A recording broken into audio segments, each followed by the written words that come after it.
to the Skeptics Guide to Hacking and Reality in Popular Culture. Woo! My name is Kimberly Ellington. Generally, I go by Kim, but I don't care. You can call me either one. This is Derek Ellington, and we have a little something to start things off for you today. Need your help. Need your help getting into the mainframe.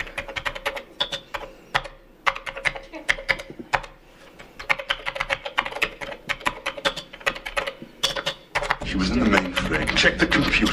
Check the computer. The mainframe computer. I access the mainframe. Check the computer. The mainframe computer.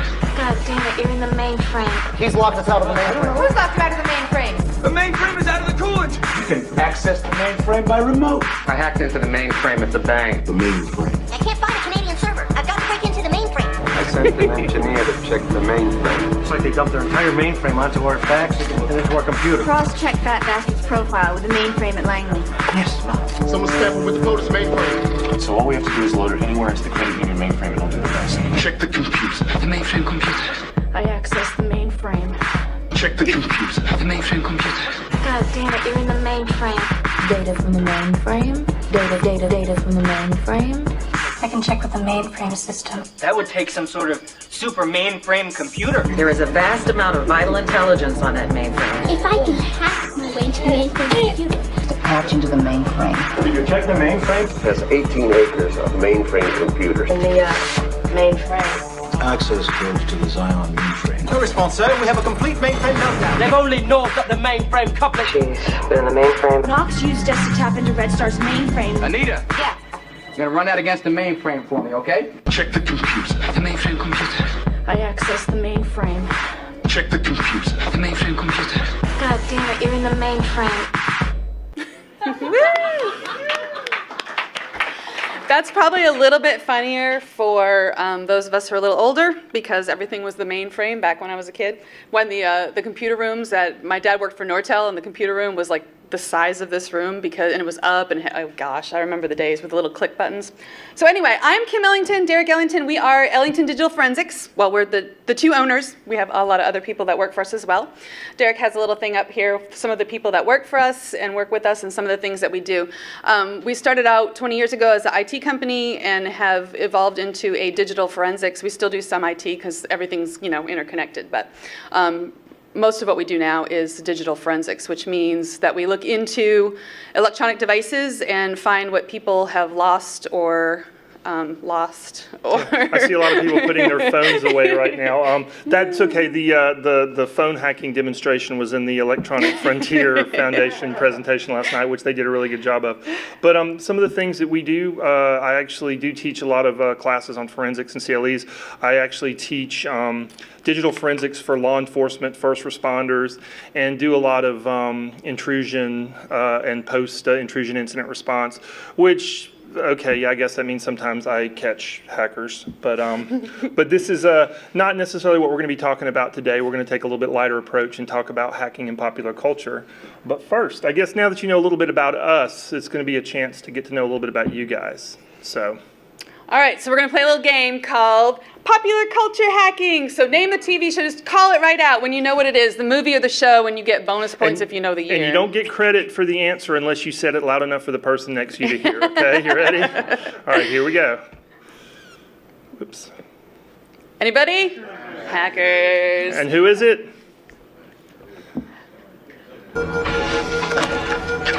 Mr. the Plague. Something weird's happening on the net. As in what, you hapless techno-weenie? The accounting subdirector in the Gibson's working really hard. We got one person online, and the workload is enough for like 10 users. I think we got a hacker. Pendulette, yep. All right, I guess we gotta hack the Gibson, man. I heard some of those out there. Okay, this is the gimme. Come on. Matrix. There you go. Nice. There we go. You're all warmed up now.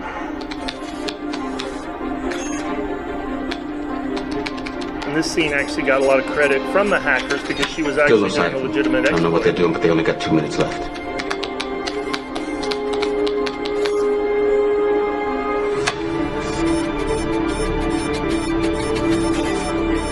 So tense. All right, very good. Here we go, another one. There you go. Very yeah, good. Easy. I mean, you know, we got the blimp cam. we got Somehow the entire police government officer was cam, we actually got the connected. 2 ATM cameras, but this is the one showing promise. This is the security camera at the underwear store. Freeze there. And efficiently communicating, right? You All know, right, you this have to wait in one. line forever, but somehow I know they all you know each this other. one.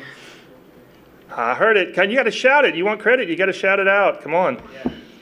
There we go. Swordfish, yep. Best crackers in the world can do this in 60 minutes. And for the grown-ups out there, this clip was I need someone to do it edited. in 60 seconds. For the people who've seen the movie. Straight on. Go.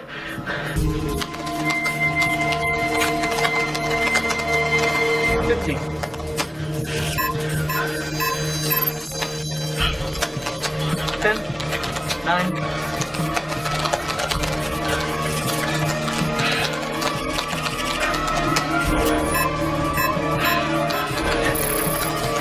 Three, 2, 1.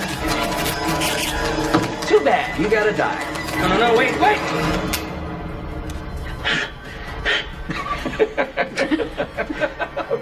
I was just fucking with you, Stan. Ha! Did it. All right, this one, I know some of you might not want to admit to it, but I know some of you out there know this one. Scorpion, there you go. Scorpion. Some of you not afraid to admit it at all. That's not awesome. afraid to own it. You know, it. because sometimes Brian's laptop. you got to update the firmware on an airplane flight.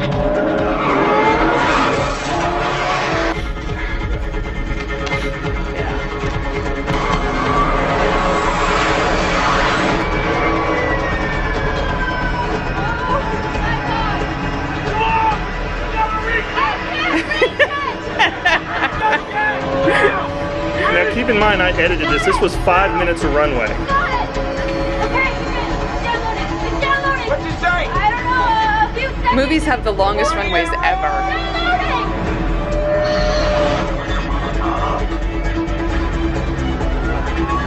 Just a few seconds. Hold on. Oh, no.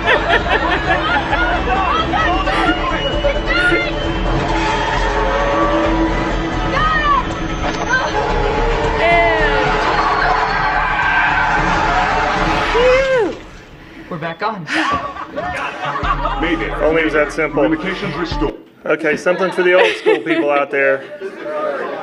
All right, what operating system was this? Oh, you're supposed to say it's Unix. I know this. Access main. And smoking in the computer room.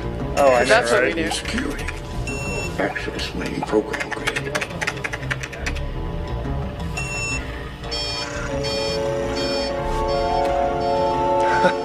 Say the magic word. Please! God damn it! Hate this hacker crap. All right, just a couple more. Here we go. There you go. There you go. No way. So much affection in everybody's voices there. That was awesome. No, this is major.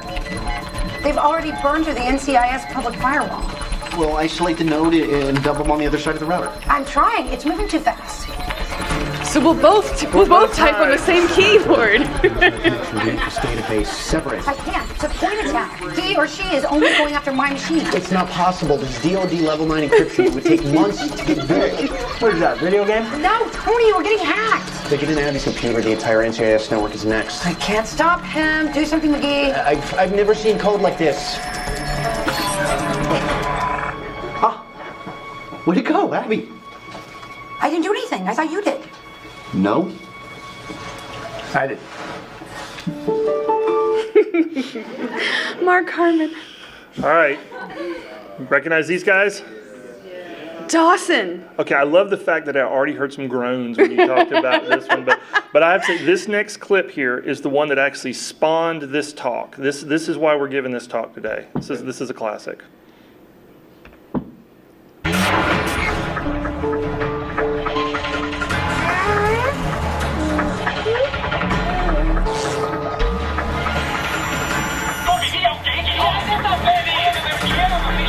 How many baby cams are we talking? 45,000? 45,000? And you didn't say anything? There's a bad guy out there who's found the weakness in your source code, and he set up his own online shopping network for babies, and you didn't say anything. So we actually got calls about people selling babies through baby cams. So all right, one more. This is a little tricky. And to think I just had a baby the regular way. I could have got one, on Google. You came to the right place. Go to Amazon. All right, come on. And who's the mask? F Society. All right, here we go.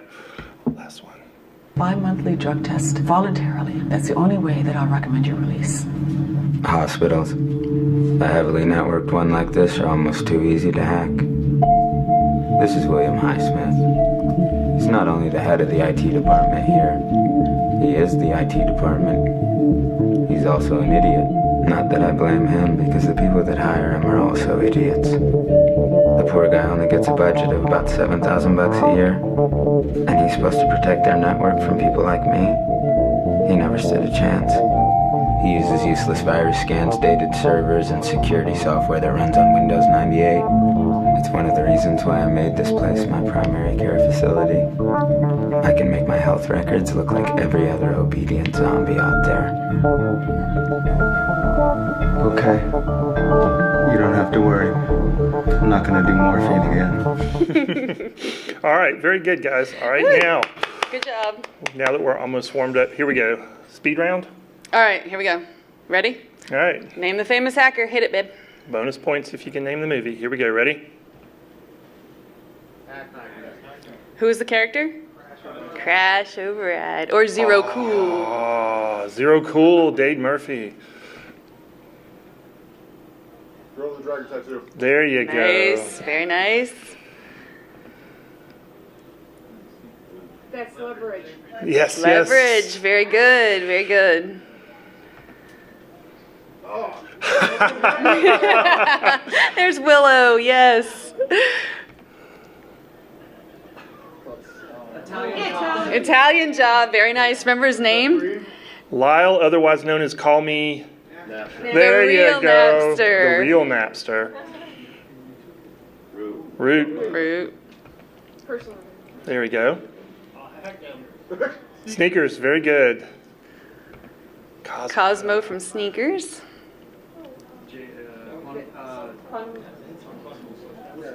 Close.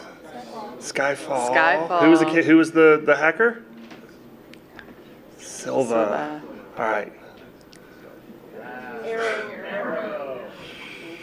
All right. Bonus points for the pet. Bonus points. Somebody say it loud. If you know it, say it loud. Bonus points for the pet. Guinea pig. Named Cashew. All right. Little schmooky. Ooh. There you go. There you go. Good job. Back of the room. Woo! All right. And last one, perhaps the greatest hacker of all, especially if you have children, because he's known simply as the hacker. The hacker from Cyberchase. All right. Very good. Very nice. All right. So now that we're warmed up a little bit, what we're going to talk about today, and you know, we're not here to pick on TV shows, but we're here to pick on TV shows. And in essence, when you watch a TV show, you kind of invest in it. And they give you sort of the rules of the universe, okay? And if a show kind of implies to you that it's going to be based on, you know, real world physics, real world technology, then you kind of sort of make an agreement with them that they're going to stick to that. I guess a good example, as we say here, is how many times you've ever seen an episode of Law and Order or House where they've used the supernatural or they've used magic to solve an episode. You know, and again, we're not talking about The Matrix. We're not talking about Iron Man. We're talking about where they present kind of a bit of crazy technology in a very plausible way. When we looked at the clips earlier, you know, I don't fault Scorpion at all. In fact, it's one of my guilty pleasures. But they do something crazy, and then they look at the camera and they kind of wink at you and they go, "Man, wouldn't it be crazy if we could actually do that?" But then you have other shows where they look at you and they're like, "No, really. Your baby is going to be stolen." And I think that's kind of what we're talking about as far as talking about the difference. So when we talk about, so not necessarily hacking, but maybe how technology is presented. And for the writers and producers, it's kind of a trap. First of all, real-life hacking and computer crime, and trust me, I can speak to this, is actually can be really boring and really tedious. And it can also require a lot of effort, a lot of homework, a lot of research. And in fact, as a group of scientists here, I think one of my problems with a lot of the ways that hacking is portrayed in pop culture is they don't give you enough credit for the homework, for the research and the homework and the actual work that you have to do to put into, say, a real-life intrusion or real-life hacking. You also run into a problem with on TV is the CSI effect. In essence, we want to be wowed. We expect technology to be really cool and really sexy and really exciting. And they used to call it the O.J. Simpson effect because the scientific evidence didn't look exciting, so they didn't put a lot of credibility into it. And then finally, the old saying about how advanced technology is indistinguishable from magic. Well, if the regular public doesn't understand a lot of the technology you're presenting, then you can use it as magic. And so a lot of times you can use crazy technology loopholes to get you out of plot binds. And so again, we're going to talk a little bit about that. So what we're going to do real quick is we're going to look at some types of logical technological errors. We're going to look at some hacking plot devices. We will have a couple of pop quizzes on the way, so be ready for audience participation. And finally, we'll talk about why it matters, why I'm actually bringing this up in the first place, though I think that in the Skeptics forum is probably the best place to bring it up. And then we'll have some questions and answers, and then y'all can tell me the parts that I got wrong. So. One point of order, though, from a law enforcement and legal standpoint, and I'm a guy who goes to court a lot. I go to court, I testify a lot, I have to talk to a lot of judges and juries and lawyers and stuff like that. And one of the words that we use a lot in pop culture that we try to avoid using in legal circles is actually the word hacked. Hacker and hacking can have a meaning, but the word hacked can be really hard to define. And an example that comes up a lot is, let's say you have a situation where somebody comes and says, my spouse hacked into my Gmail account. And you go, okay, well, did they have your password? Well, yeah. Did you give them your password? Yeah. Then did they really hack your account? You see, and there's a lot of examples like that. But basically we say to the police, to the prosecutors, to the judges and stuff, don't say hacked, say what actually happened. It was accessed without authorization. The system was illegally accessed. Information was legally accessed. Because, again, that's a word that can cause a lot of confusion. And again, giving a shout out to the EFF track and the hacking track. They did a really good job over there. And I actually like the fact that the hacking programs usually started out with, well, I don't know if was anybody there? Did anybody attend those yesterday? I thought it was really great that one of the first questions that was asked was, when you're getting ready to hack something, what's the first thing you do? And the guy responded, he said, well, I check my contract to make sure that I'm within the, okay, that is really funny. Sorry, there was a pop-up. I'm glad y'all didn't see that. Though Derek and I are going to have a talk later about clearing your browser history. Anyway. Exactly. But anyway, just talking about, the first thing that I do is I make sure I'm working under proper authorization. One little last point of business is that there's a term ethical hacker, which sometimes I have a problem with that because it's kind of like almost being an ethical arsonist or something like that. I really like the network security people. And if any of the kids out there are really interested in hacking, man, the penetration testing guys and stuff like that, it's amazing what they do. And they actually do try to sneak into places, and they get fake polo shirts and make fake badges and sneak in. The key is they're getting paid to do it by the people that they're infiltrating. So, all right, so let's take a look at some of the most common failures. We'll say technique, logic, and accuracy, and we'll say this is the things that make you yell at the TV. And the first would be legality or legal hurdles. A lot of times you'll have the good guys, you'll have the FBI or whomever, and they'll do things that are borderline illegal or outrageously illegal or without giving a proper shout out to the legal steps that you'd have to go to do that. Language, using incorrect language, or having the right equipment but using it the wrong way. That's always a fun one. The absence of countermeasures, the idea that everything is hackable. If you can plug it in, you can hack it. If it's plugged, your toaster can be hacked if it's plugged in. And that there's absolutely no countermeasures. We live in a world where nobody locks their phone, nobody uses antivirus.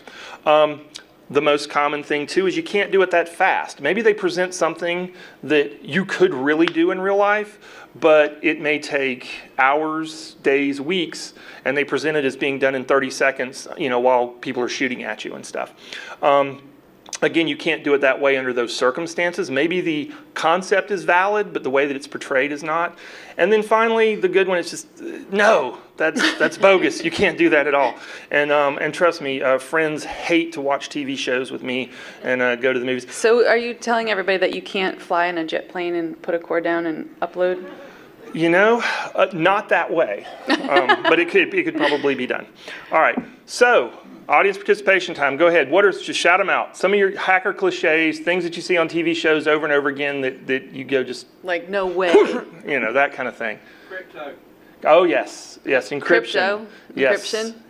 Anybody? Yes, just shout.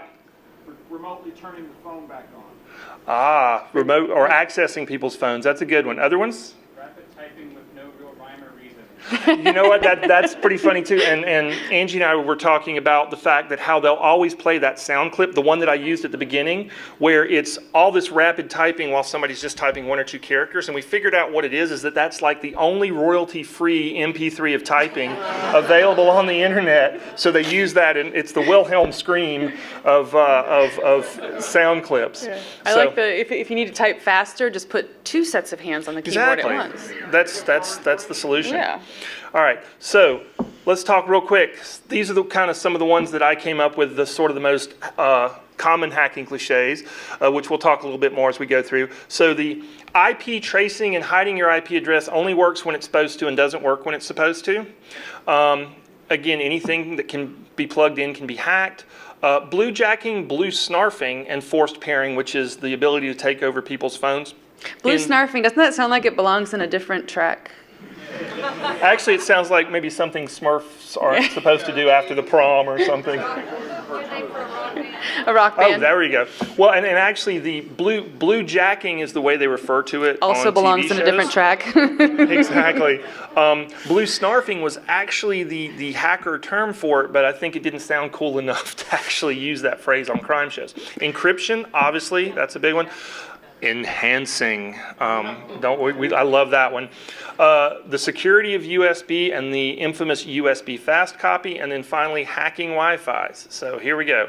And again, this is the internet where everything is connected. Decryption is instantaneous. IT guys are morons, and antivirus and firewalls don't matter. All right, you ready? Here we go.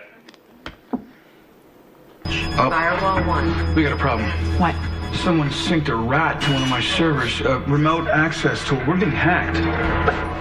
By Locksat? I don't know. But we've been so careful. How could they find us? They haven't found us yet. Just cracked the outer layer of our system. I'll start an intrusion inspection and find out who our rat is. These are my favorite. The graphics are always important. Second only to hacking the Gibson.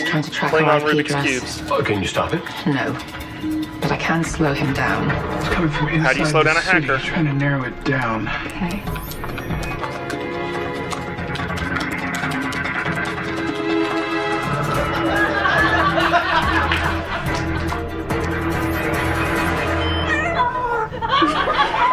Of course, cat videos. That's how you stop a hacker. All right. So that, other than the fact that it presented the fact that firewalls are so useless, it helps to have 5 or 6 of them, and that's only going to slow somebody down for a couple seconds. And obviously, cats being a well-known way to distract hackers. But anybody that's spent any time on Reddit knows that that's how you distract people. All right, let's talk. So the infamous IP trace. All right, so let's I think a couple people already know this one. All right, so let's see what's going on in this clip. For weeks, I've been investigating the Cabby killer murders with a certain morbid fascination. This is in real time. I'll create a GUI interface using Visual Basic. See if I can track an IP. Okay, we actually have and thankfully enough people in the room laughed. That means we're in the right place.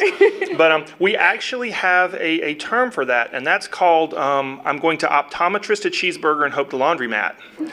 and what happened there was the infamous stringing together of words that sound really good but don't mean anything. And for those one or two people in the room, we'll dissect that. What she said is, I will create a GUI interface using Visual Basic and see if I can track an IP address, which means I will write an entire Windows application from scratch using a common programming language in order to do something I can do with a Google search. So you see that kind of comes under those headings of incorrect language. Can't do it that fast, can't do it that way. And this is going to be interesting going forward because even our just turned 12-year-old is who, she may have a little advantage being our child, but she's just a normal kid. And she was like, what is this? Yeah, so kids know. So it's going to be interesting to see how, if the writers who tend to be a little slower than pop culture, or actual pop culture rather than the ones that create it, as the kids get smarter, if they're going to start changing the laundromat. Exactly. About 30 years behind. Look at the Game of Thrones. That was like when I was a kid, that was my thing, and now it took back 30 years from the day to break. Yeah. All right, so let's look at the cliche of the typical IP trace. So this is one I got in trouble for yelling at the screen, but this is from Jason Bourne.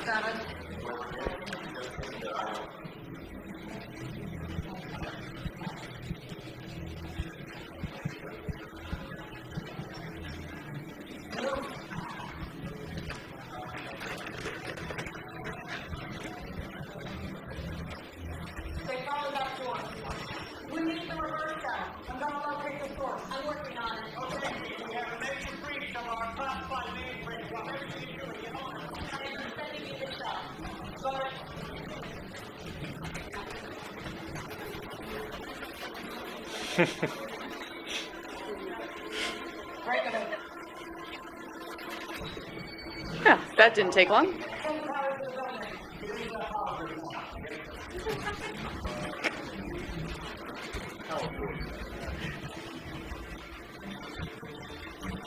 I did edit out some spoilers, by the way.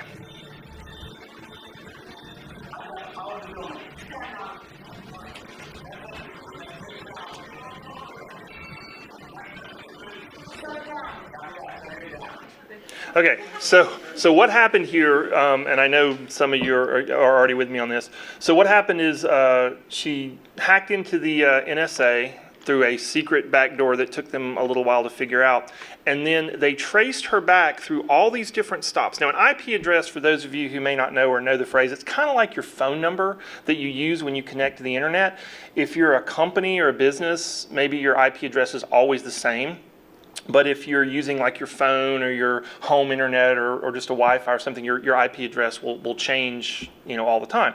So what they've done here is they've apparently, she went to the trouble to make her IP address travel all around the world through all these different stops, and yet they were able to trace it backwards. So let's examine that here real quick.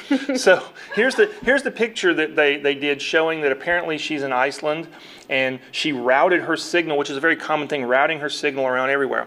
Well, so a couple problems with that. The first is that if she was savvy enough to sneak in and hack through a back door, she was probably smart enough to do a good job of obscuring her IP address, plus the fact that they're a hacker collective, but if you notice that they were able to upload malware back to her computer, so she's obviously not using. She's not wearing any antivirus. It's a little Freudian slip. She's one of my favorite hackers.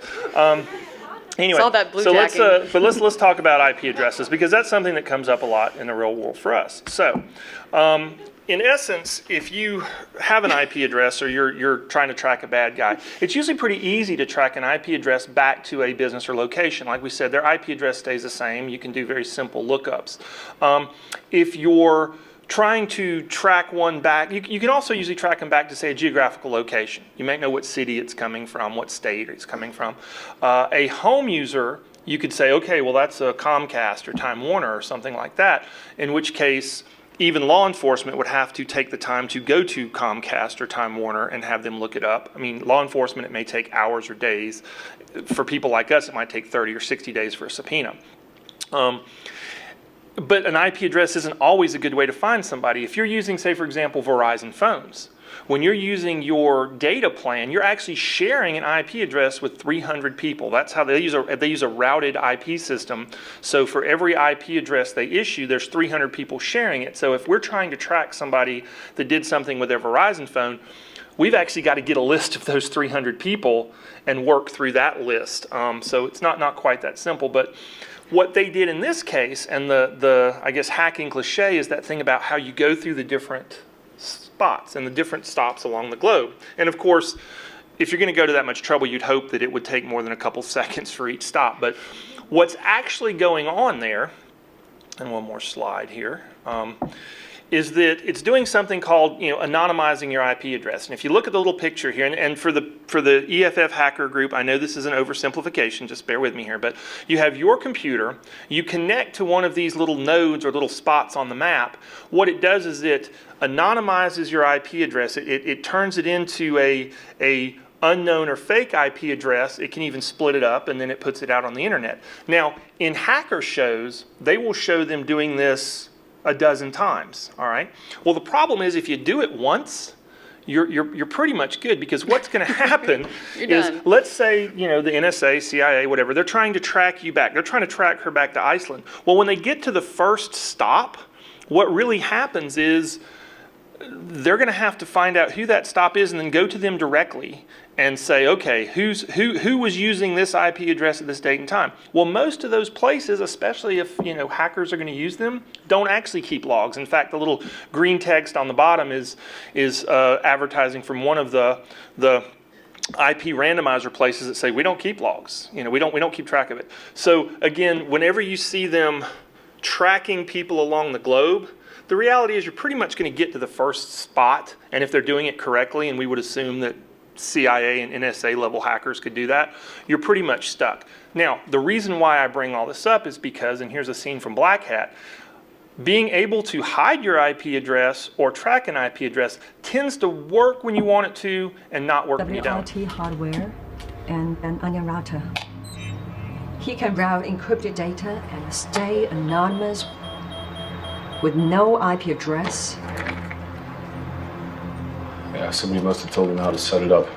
So again, when it helps when it helps, and it doesn't. But and from a personal security standpoint, you can actually pay, some of these services $5 a month and load a little program onto your computer, and it will route your signal from your home internet out through the internet through a fake IP address, and whatever websites you're going to or other activity that you may be engaging in will look like it was coming from, Belgium or France or somewhere like that. If we pay $10, can it go to Iceland and out to Russia?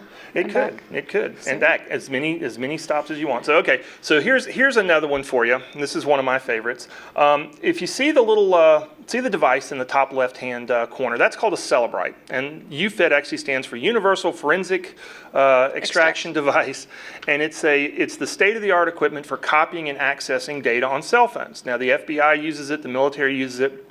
We're actually one of the few small private companies that have access to this technology. It's really, really cool stuff, and I could do a whole presentation on that, and actually I do sometimes. But anyway. I told them not here. It's not exciting. So here's what we're going to do. We're going to take a look at the picture, and the show you love to hate, CSI Cyber. Let's see what's going on here. I love Dawson program that's always running in the background of your phone. Logs everywhere you go. Nifty little feature. See the elevation listed here? 29.7 meters. That's roughly 7 floors. Her body was found in room 715. Okay, so we'll ignore the second part of it, which is where apparently the GPS data on his phone said he was this many feet in the air, so that put him on the 7th floor of a building during. Okay, that doesn't even work that way. But that's not what we're going to talk about here. We're going to pick on Dawson for something else. So, draw your attention to a picture of the Universal Forensic Extraction Device, and do you see how there's a little thing clearly labeled that says source? And then there's a little thing clearly labeled that says target. So the source is your evidence. That's the thing, the phone you've seized. Sometimes it can be a GPS device, a phone, external hard drive or something. That's where you plug that in.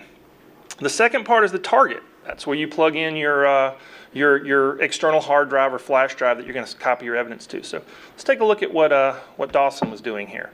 Well, see, Dawson was plugging his phone up to the target side, which meant if he had actually plugged the phone in there and started pushing buttons, he would have probably wiped the phone or erased the phone or destroyed the evidence. Now, I know it seems like a little thing, but why is it irritating?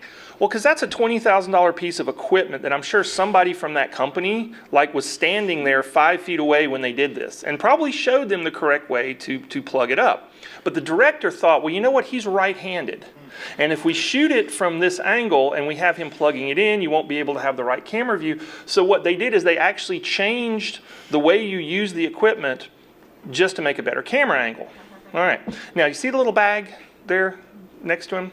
We'll come back to the little bag in a second. Let's have a little bit more fun at Dawson's expense.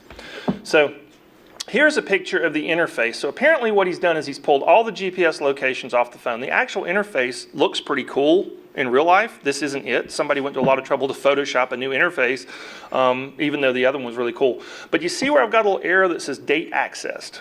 Okay, I'm going to zoom in a little bit so you can see that better. All right, so if you notice it says Celebrate Connected, and if you happen to watch this episode, he had seized this phone from the club owner at about 2 o'clock in the morning. So it says Celebrate Connected at 2:11 a.m., okay? And then you see last signal received, 12:46 p.m., which means at some point while the phone was in FBI custody, it was still updating and sending and receiving information, which is actually not what it's supposed to do. All right, well, unfortunately, you would hope that there would be some way to stop that, some way to prevent that. Well, see, that's what that little bag is for. That's actually called a Faraday bag. And when you seize electronic devices, you're supposed to put the electronic device in airplane mode if you can, but otherwise you put it in the little bag and seal it up. That way it keeps any of the electronic signals from going, keeps people from remotely wiping the phone or changing any information. So unfortunately for Dawson, it turned out, and I don't want to spoil the episode, but I'm going to spoil the episode, the guy that they thought did it didn't do it, which was good because all the evidence that Dawson had collected wouldn't have made it through court. So, all right. That dude was going down. All right, so. Poor Dawson. Yeah, poor Dawson. We'll give him another chance in a minute. All right. So one of my other favorite words that you never hear on TV is the word warrant. And one of the most frustrating things about watching the crime shows in general, but the computer crime shows, is the absence of that word. Now this clip right here was one that made me fall out of my chair, but only for a second. Whoops, sorry. But now you know. Here we go. We're going to have to wake up a magistrate judge on duty and get a Title III emergency. We don't have time for that. Oh, screw it. I'll apologize later. What's Title III? We're going to change a few traffic lights. I'm going to call Raven. All right, so what just happened there was he said if you want to hack the city of Boston's phone system in order to change the street lights during an active police chase, we're going to need a warrant for that. We're going to have to wake up a judge. We're going to have to do the paperwork. And then he said, "Oh, screw it." And that was the thing. When he said that, we said, "Oh, we're going to have to wake up a judge." I'm like, finally, they're waking up a judge. No, they just said, "Oh, screw it, do it anyway."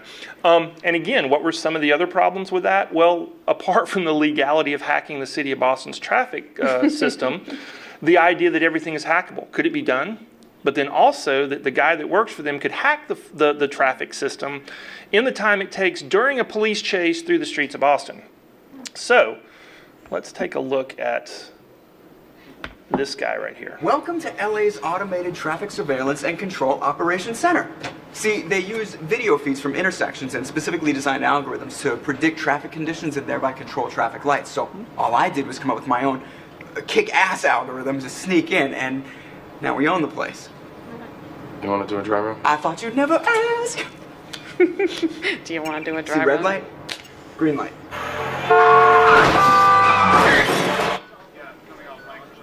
Note the moron IT guy. Yeah. What's up with grid 34? Let's check it out. Hey. Oh, oops. Did I? Oops. Wow. But it's awesome. Is that not awesome? Can you change it back in? Yeah. 405 northbound, Lights are working fine. Just an accident. What a maroon. All right, so you ready? Pop quiz number 1. Can traffic lights be hacked? Yes or no? Not that way. Not that way? Not that way? Not that way. Very good. It has actually happened. In fact, if you see on the screen, 2014, some University of Michigan security researchers hacked the actual lights themselves. What they found out was that they had all been installed using the default credentials. How many times have we seen that? Admin and password or whatever for routers and everything else. So that's why they said when you see these road signs that somebody has changed the signal on, it's probably because it still had the default credentials. So yes, you could do it. Hacking the actual traffic control center, no. But hacking the lights themselves, at one point you could, though it is very important to note, and the manufacturers want everybody to know this, that if there's any fault at all in the system, even a hint of failure, anything goes wrong, the lights all default to red. There is no way to ever make them all green. There's multiple redundant protocols for that. So, all right, cool. Let's try another one then. Bluejacking. Now, bluejacking is the idea of taking over somebody else's phone through Bluetooth. Let's see how that happens.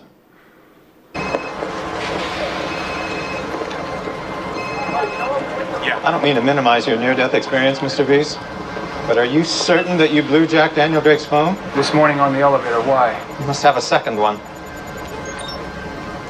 You said it was handled, Santi. Relax. I'm on it. You better be. Otherwise, I'm going to keep the rest of your fee, got it? Mr. Reese, it's not the Maryland militia we need to worry about. The bomber just contacted Daniel Drake. It seems he's the one that tried to kill his wife. All right, so bluejacking, yes, no, maybe. Taking over somebody's phone through Bluetooth? No. No. Don't tell our kid that, though. I know, right? Well, when Bluetooth first came out, there were a lot of vulnerabilities in the way that it worked. It's since been addressed. The basic idea is you can't force pair a device. If you have your Bluetooth device, and of course most people don't even have Bluetooth turned on unless they have a device they're using, but for me to walk into a room and specifically try to force your phone to pair with me, it doesn't work that way. And as you see, you would have to have Bluetooth on. My device would have to pop up in your list at the time that you were trying to pair something else, and then you would have to actually pick my device. Now, if that even could happen, you're talking about the fact that most phones only support what they call a single audio channel. So if I were to make a Bluetooth device that interrupted your phone or took your phone signal, you couldn't make calls in the first place. Second, Bluetooth only works about 30 feet away and not across town like they use in the movies. And my favorite is that they'll bluejack a lot of phones that actually don't have Bluetooth. They're just like little burner phones and stuff like that. They don't even have Bluetooth, so it doesn't even matter. That's how scary the technology is. All right. This is one of those ones where I hate that we even have to cover this, but we'll do it really quickly. There is, and it's been mentioned several times before, there's an XKCD cartoon that you should Google about passwords that covers this really, really well. But in essence, if you're using a complex passcode, it takes a long time to break it.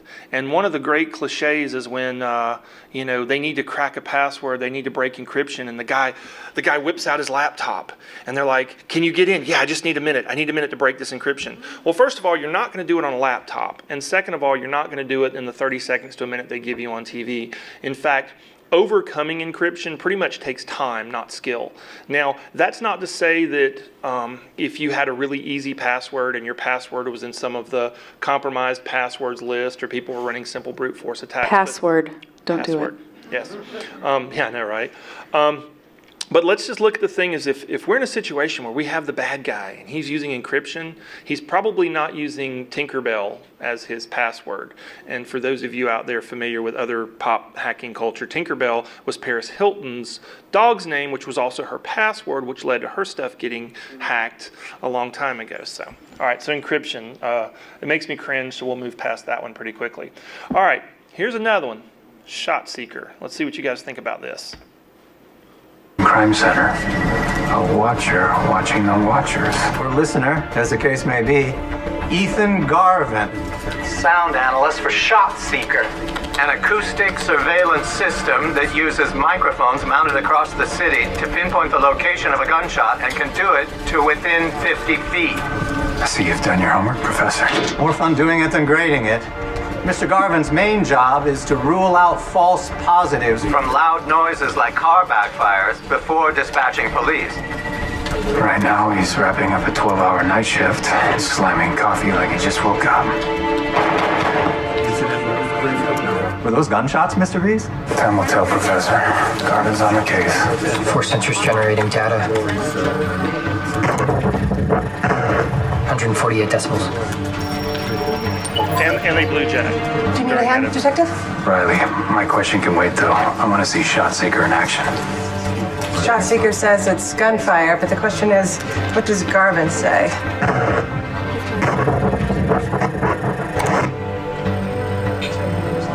Shots fired. Shots fired near 19026 Hilltop, Unit 329. You are 1 block west. Copy that. Officers in pursuit. All right. I So, thought he was about to use a GUI interface, create a GUI well, interface. he should have done that. All right. So, tracking guns, finding out shots and guns. Yes. No. Maybe. Yes. Yes. Yes. Interesting. Tough crowd. Oops.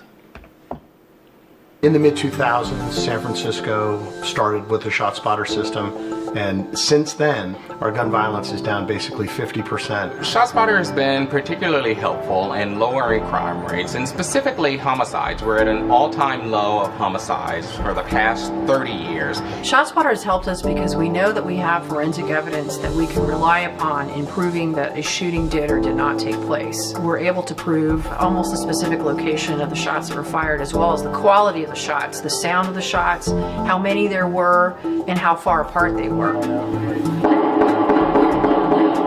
Pretty cool, huh? It's actually something that's out there in over 100 different cities.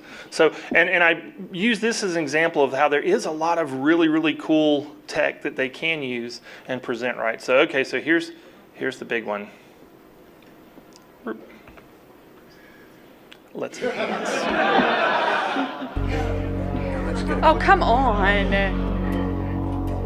So dramatic. Hold it. Run that back. Wait a minute. Go right. There, freeze that. Full screen. Okay, freeze that. Tighten up on that way. Vector in on that guy by the back wheel. Zoom in right here on the spot. With the right equipment, the image could be enlarged and sharpened. What's that? It's an enhancement program. Can you clear that up any? I don't know. Let's enhance it. Enhance section A6.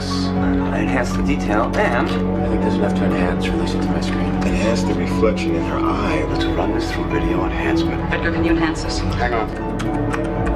I've been working on this reflection. Someone's reflection. reflection. There's a reflection of the man's face. A reflection. There's a reflection. Zoom in on the mirror. You can see your reflection. Can you enhance the image from here? Can you enhance it right here? Can you enhance it? Can you enhance it? Can we enhance this? Can you enhance it? Hold on a second, I'll enhance. Zoom in on the door. Times tap. Zoom. Move in. More. Wait, stop. Stop. Pause it. Rotate us 75 degrees around the vertical, please. Stop. Go back to the part about the door again. Got an image enhancer that can bitmap? Maybe we can use the produce send method to see into the windows. This software is state of the art. The icon value is off. With the right combination of algorithms. Let's take combination algorithms to the next level, and I can use them to enhance this photograph. Lock on and enlarge the z-axis. Enhance. Enhance. Enhance. Freeze and enhance. Okay, come on, come on. Yeah. Well, all right. So Real or not by the background music. exactly, you know what? Pretty much. All right. Well, we'll look at something real quick though. All right. So there's a phrase that you use. I know a lot of computer techs will know GIGO, garbage in, garbage out. So let's take a look at this picture real quick. And this is a 320 megapixel image of London. Now I need you guys to say the magic word. Yes. There we go. And again, look at the little arrow. Can you lock in on sector Z4? All right. Locking in. There we go. Okay, one more time. Enhance and enhance. Now that's pretty darned amazing, right? That was a 320 megapixel image. The key is that the data was captured in the first place. Let's look at and this is actually from a real life situation. So in the top left, we actually have what would be your typical security camera. Captures about 1.9 megapixels. The most best That's far less enhancements. than 320, just pointing that out. Exactly. And as you see, kind of the best that you can do is what we see right here on the side. Now, so obviously not that way. If it didn't capture the data in the first place, no amount of enhancing is going to help. It is interesting to know, though, when you're talking about security resolution, there's actually something called pixels per foot, PPF, instead of megapixels. And so, for example, if you're doing facial recognition, the standard is 40 pixels per foot. So your camera has to be capable of copying or capturing 40 pixels per foot in order to do facial recognition. The idea is then you either have to get really good cameras or make your camera closer to what you want to see. For example, people walking in a door and stuff like that. So this is frustrating for us because these things are funny to sit and listen to, but in a professional capacity with what we do, we have to re-educate a lot of our clients that come in, and they think that they're like, we need to know who's in that van with, they had a theft or a robbery or whatever, and they think because they watch TV that we should be able to see who is actually sitting in the front seat, and that it's not our failing, it's actually literally physics. Well, and most people don't realize they have inadequate security systems until they try to use them. All right, I got to speed up a little bit here, but this is another one of the great cliches, the fast USB copy. This is really weird. There's almost nothing personal. This guy's about as interesting as a mouthful of sawdust. He doesn't even have any porn stashed away. No porn. Everybody has He is porn, by weird. the way, even if you don't think you do. That's another presentation. Uh-oh. He can't be all bad. Okay, just a couple more minutes and I'll have the entire hard drive copied. Tommy. Come on. No, wait. Please, come on, leave it. All right, so the fast USB copy, yes, no, maybe. No. Now, let's say, first of all, that doesn't mean that you can't compromise systems using USB. In fact, there's a lot of ways that you can do that. There's special flash drives out there that look like keyboards and stuff like that. And I'm gonna have to pick it up here a little bit. But apart from issues of security, apart from the fact that in most office and government environments they either disable the USB ports or put glue in them, pretty much a 500 gig hard drive would take about 2.5 hours to copy. Even if you could copy it out to a USB that was big enough to hold it all. And then, it's most frustrating for us when they can locate all the bad files very quickly without processing it, and because it usually takes us 8 to 10 to 24 hours to process a computer. So, all right, we'll jump through that. All right, hacking the Wi-Fi. I think this is probably going to be right at the end here, but we'll give Dawson another chance. All right, so spoke to the manager. Surveillance cameras are all dummies. There's a crime deterrent. They don't record a damn thing. But the Wi-Fi went down 3 days ago at 10:32 a.m. Now, according to Evan's laptop, he was logged on at that time. Well, not onto the cafe's router. Maybe someone set up an evil twin router. And that's how he got hacked. Now, my phone can give the illusion of being a Wi-Fi signal, same as a twin router. All I have to do is activate my own personal hotspot from my device, and I am open Wi-Fi. I can even name it anything I want. So we're in Carlos Cafe, right? No, I want Dawson's I'll name hotspot. my new hotspot network Carlos Cafe. This is every day in our office, by the way. And log on to the free Wi-Fi. Which one? There are two. Exactly. The one I just created and the real one. I'm guessing our target eliminated the real Carlos Cafe Wi-Fi. Evan came in, logged onto the decoy signal, and the hacker gained control of his device. You just did all that with your phone? Just a few clicks of a button. Now, I can't control your device from my phone, but our target had an actual router. He was able to push any information he wanted onto Evan's devices. I mean, anytime you log into open Wi-Fi, you leave yourself vulnerable. Or in our case, you become a murder suspect. Can happen to anyone. It can happen to anyone. All right, yes, no, maybe. Half right, half wrong, maybe. Actually, we'll give this a 50-50 in the evil twin Wi-Fi, and you do have to be very careful when you log into Wi-Fi networks, especially in public places. What can happen is the data that goes back and forth, they can do what they call man in the middle. They can intercept some of your data, maybe usernames and passwords. Most of your data is going to be traveling encrypted with your browser anyway. If you've ever had a situation where you didn't pay your internet bill and your web browser popped up with something that says you need to pay your bill when you go to browse your internet, things like that, you can inject malicious code. But to say that that just because you connect to the Wi-Fi that somebody could take over your computer, it's a little more difficult than that. But we'll run through the rest of them really quickly. All right, here we go. The email attachment hack. We'll try this one real quick. This might be our last one.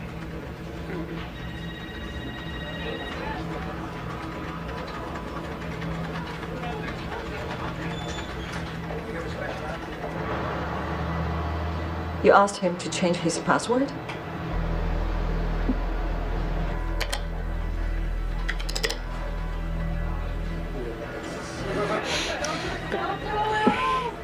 Don't go in that room!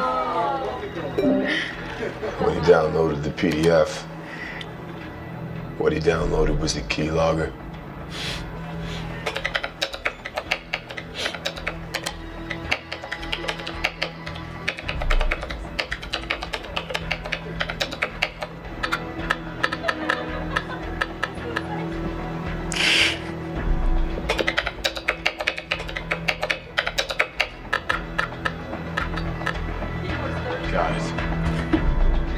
It is the government, by the way. They do sound so much All right. So again, yes, no, maybe. There's a little bit of truth to that, and that's the problem. You do have to be really careful about downloading attachments, especially getting things in through PDF.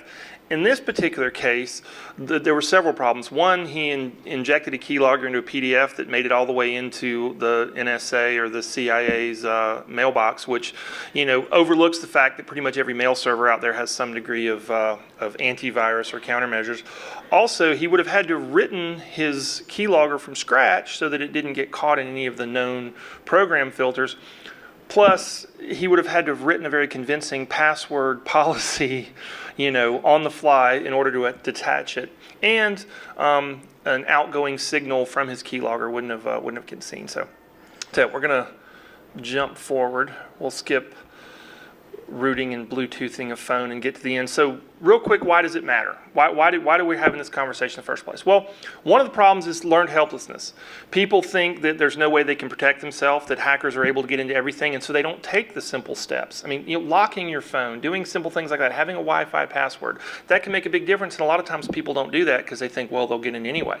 By the same token, it fosters a sense of paranoia so that people and institutions maybe overprotect themselves, or they allocate more resources in the wrong area because they're they're chasing windmill threats instead of the real threats.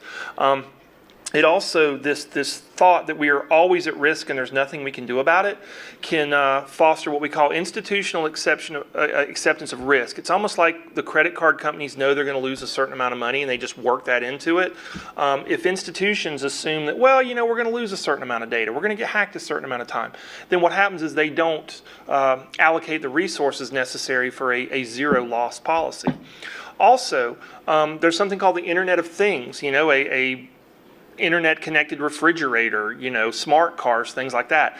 And if we foster in popular culture a sense that, my Jeep can get hacked just because some guys did it once in a laboratory, things like that, it actually slows that down. Again, the CSI effect. It's hurtful. It can be difficult when I have to go into court with electronic evidence, and like Kim said, it doesn't match what people see on TV. Dr. Novella talked about how when you're dealing with medical patients and they argue with you because what they see on TV doesn't match what you're telling them and things like that. So that can be a problem. And then finally, it gets in the way of a good dialogue on privacy and encryption and whether the government should have backdoors and stuff. If we have a TV show view of how this stuff really works or how pervasive it is, it can get in the way of a really good dialogue. Really quickly, some of the worst offenders, if you want an escape from reality and look at some of the worst hacking offenders, and then actually some of the better ones. They don't always do it accurately, but they try to get it right. These are some of the ones I like. The guy on Blacklist, Aram, he does some silly stuff as well, but what I like about him is that he shows his work. He will actually explain what he did to get from point A to point B, and you will actually see him working really hard to do that, so I'm giving them points for that.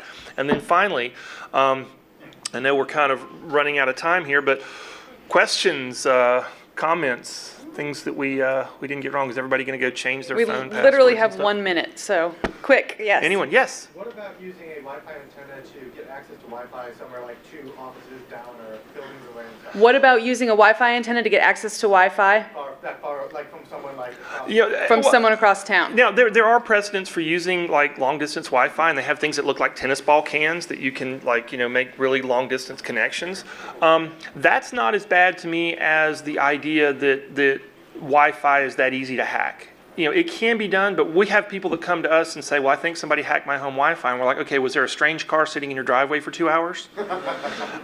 And that's the thing you literally have to fight with. So again, taking the simple steps to protect yourself. But I guess what we really want from this is, as I'm wrapping up, is to cast that same skeptical eye, and don't be afraid to go, okay, wait a minute, can they really do that? And then spend a little time on Google and everything else. So, And teach your kids. And teach your kids. So on that note, we will hack the mainframe one more time as you guys get at it. Thank you, everybody.